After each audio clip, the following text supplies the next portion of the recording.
Hello, my name is Allison Corman, and welcome to my podcast, 10 Minutes to Less Suffering.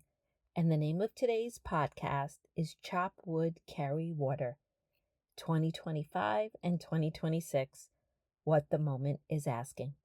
I've thought a lot about 2025 and how we could all approach next year.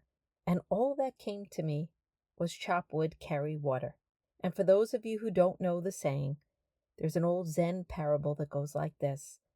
Before enlightenment, chop wood, carry water. After enlightenment, chop wood, carry water. And I guess we can call it a mantra for 2026. And the reason it's such an important mantra is that it's really a statement about our own coherence, about meeting the moment you're in without dividing yourself, regardless of whether things feel good or bad, resolved or unresolved. And when I use the word coherence, what I mean is the ability to meet the moment you're in without fragmenting yourself, with staying aligned, with staying steady, with access to your heart and your truth. You don't lean too much forward into what's next, and you don't pull back from what's difficult. It's about being where you are and doing what the moment is actually requiring you to do with your attention intact. And as we all think back on 2025, some of us had wonderful things happen. Some of us had hardships, and most of us had a mix of both. But when I really think about my experience, the best I felt, no matter what was happening, was how I was in it. Because how we show up for life is one of the things that matters the most. Sure, we want good things to happen in our lives. We want success, we want love, we want health, we want meaningful relationships.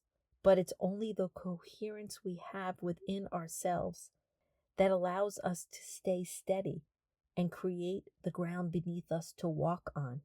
It allows us to pursue our goals and stay on that open, infinite field.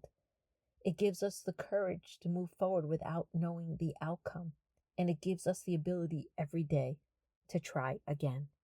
It's our coherence that guides us towards what resonates for us, what feeds our soul, what feeds our passion and our dreams. And it's our coherence that allows us to look at each moment and ask, what is this moment asking of me? Because there's something beyond success in the outer world. We all yearn for inner stability, inner peace, and a place where we could really open up and feel the depth of our heart and the depth of our love. When good things happen in our lives, coherence allows us to experience joy without turning it into fear about the future. We don't burden the joy with expectations of how to hold on to it. I remember a long time ago, a friend said to me, when I was young, I had very little, but I was free. My family had enough to eat, and my parents had enough for us to go to school. And when I grew up, I achieved my dream of earning a lot of money, having a business and a family. But I became worried all the time that I was going to lose it. So although I had more, I was less free. But this idea of coherence allows us to experience success while knowing we will be okay no matter what. We know uncertainty is our best friend each day, whether we are succeeding or struggling. We chop wood, we carry water. We perform the task the moment is asking of us in the most stable way possible. When bad times come, of course, we have to feel our feelings. We experience pain. But even then, we ask, what is this moment asking of me? And sometimes that's as simple as eating and sleeping, or making sure you take your neighbor's garbage out to the curb. It's a continuity. No matter what's happening, we stay connected to the truth of the moment. That's where life is really happening. That's where you're most powerful. Chop wood, carry water. I am me today. I matter today. I love myself today. The moment is giving me sunshine. The moment is giving me rain. And yet we get so distracted by the past and the future that we forget the moment. As the parable says, before enlightenment, chop wood, carry water. After enlightenment, chop wood, carry water. The work doesn't change, how we show up does.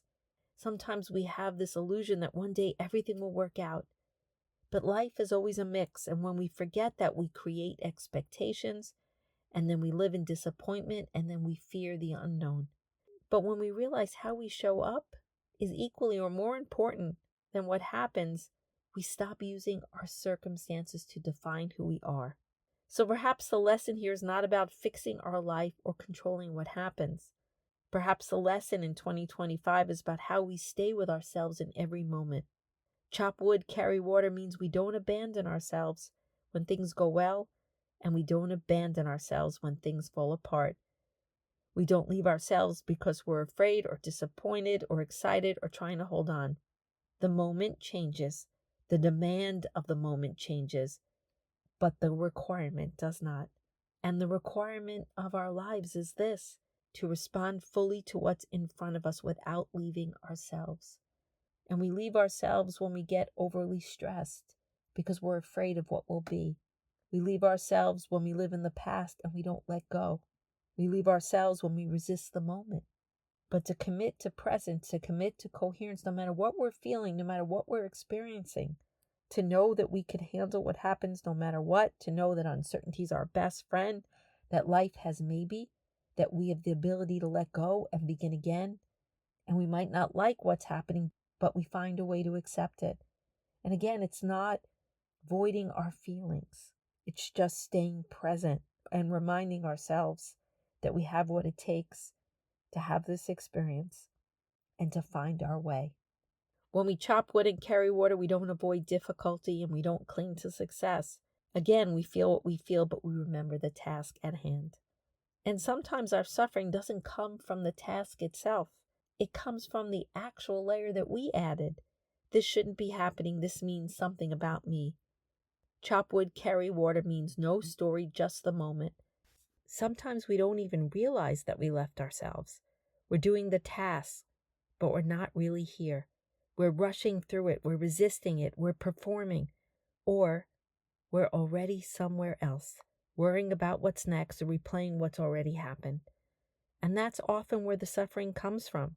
Not from the chopping wood, not from the carrying the water, but from leaving ourselves while we're doing it. And the moment doesn't ask us to be different than we are. Isn't that amazing? It doesn't ask us to feel better before we begin.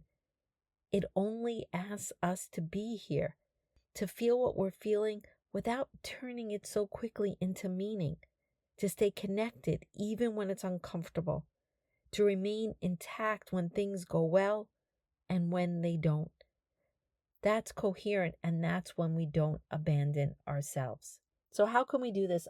A simple practice that we could all do is when life feels overwhelming or distracting, we can ask ourselves, what is the simple, concrete task life is asking of me right now? Not my whole future, not solving every problem, not worrying about yesterday. Just this. What is in front of me right now to take care of?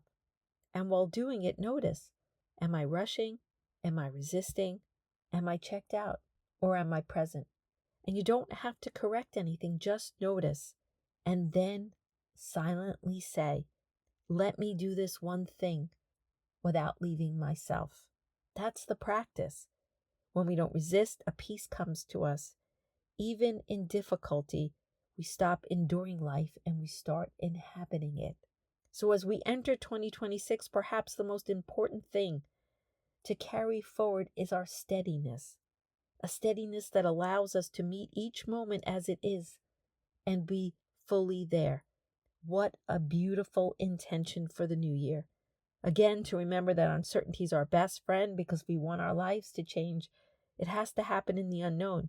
And maybe everything's okay, or maybe everything will be okay.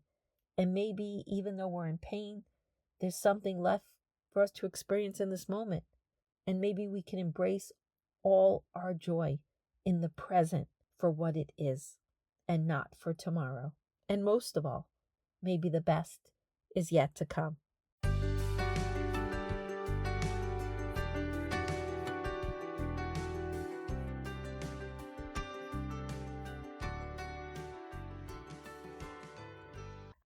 Thank you for listening to my podcast today. If you'd like to get in touch with me, you could email me at allison@allisoncarmen.com. If you'd like to buy my books, The Gift of Maybe, A Year Without Men, Maybe Everything's Okay, A Parent's Guide to Less Stress and Worry, they're available at all major bookstores and online retailers. If you'd like to buy my Maybe cards or my Maybe digital journal, they're available on my Stan store and on Etsy. But most of all, if you like this podcast, I hope you subscribe and leave a comment.